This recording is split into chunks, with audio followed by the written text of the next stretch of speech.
Hey, what is going on? You know who it is. You know what it is. All right, you guys, man, what a difference a few years make, a couple of years make, whatever the case may be. But actually, this has been going on for a few years with basically the thing with Terrence Crawford, the whole other side of the street BS. But in case you guys don't know, Charlo recently came out, begging for a fight with Terrence Crawford, because that's pretty much what he's doing.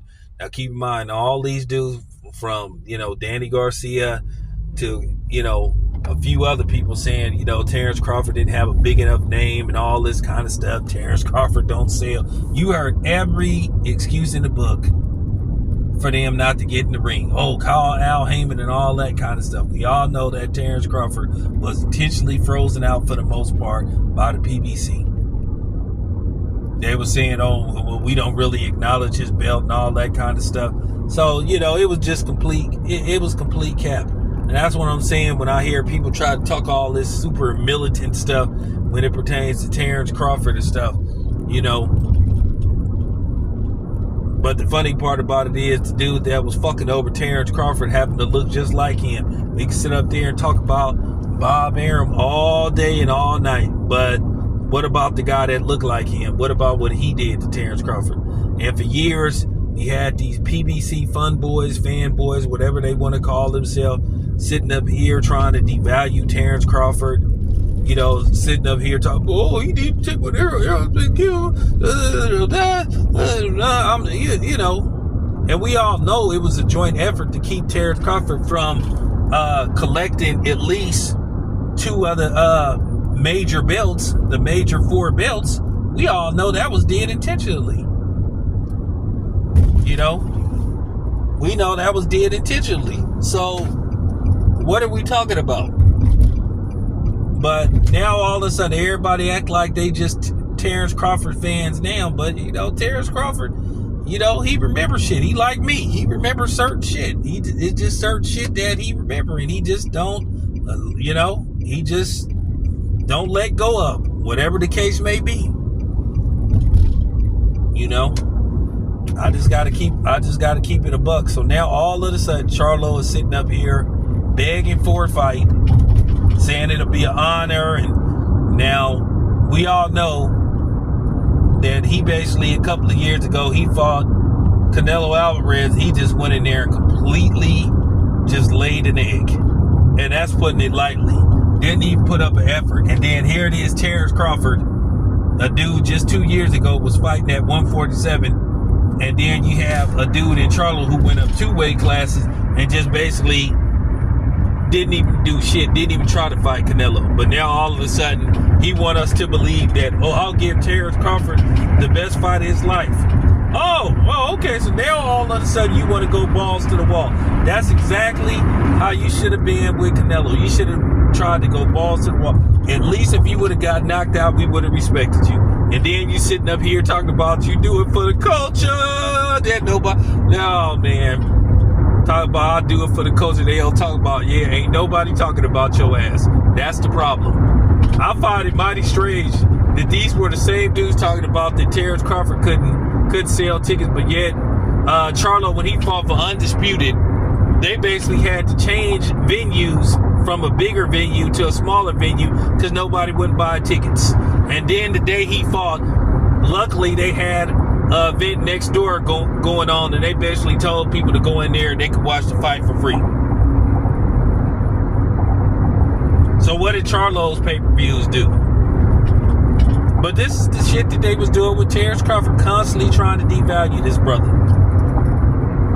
So now all of a sudden, let me get that Terrence Crawford action. I mean, a part of me kind of want Terrence Crawford to accept the fight so he could beat the brakes off of Charlo. Because I got Terrence Crawford stopping Charlo if they fight. I got him stopping Charlo. And I can tell you right now, Terrence Crawford gonna go in there with bad intentions, because Terrence Crawford ain't forgotten. Remember what you said? Oh, I'm in another weight division. I'm fighting Canelo. I'm busy. Yeah, you fought Canelo, I guess, if that's what you call it. You went in the ring with Canelo. Now, whether you fought him or not, that's up for debate.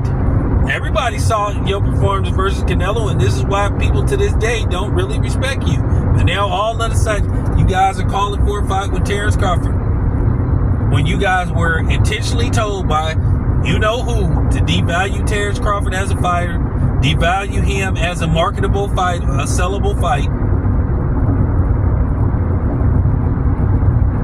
When he was trying to fight all those dudes at welterweight. And we all know it was a joint effort to keep Terrence Crawford from collecting at least, at the bare minimum, at least one of the other belts, so he could have 2 of the 4, and then basically it would help him in negotiations with a potential fight with Errol Spence, which they really didn't want to make that fight to begin with. But Errol Spence, he forced Al Haymon's hand, and I will respect Errol Spence for that always, because people was looking at Errol Spence funny like, hey man, we don't fight Terrence Crawford, man. But that's just real talk. And the fight happened, you know, you still hearing excuses about that fight.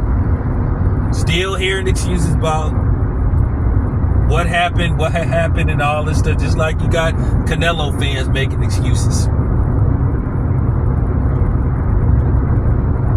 So, you know, with that being said, if I'm Terrence Crawford, I would look at every other option, you know, other than Charlo and Danny Garcia. And I'm going to speak on Danny Garcia. I'm going to do a couple of videos on Danny Garcia, but they're going to be 2 different subject matters. But like I said, I just find it funny, and everybody is gassing and clowning, you know, Charlo for basically now all of a sudden. And people are speculating that maybe, you know, his funds.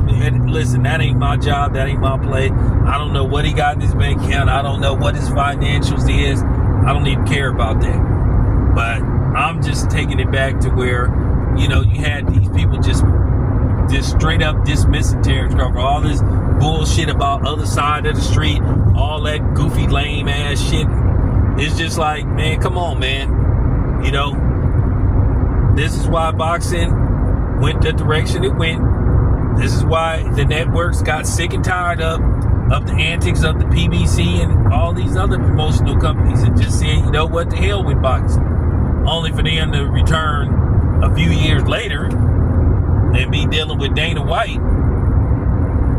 But that's another video for another day. But yeah, I just find that ironic now.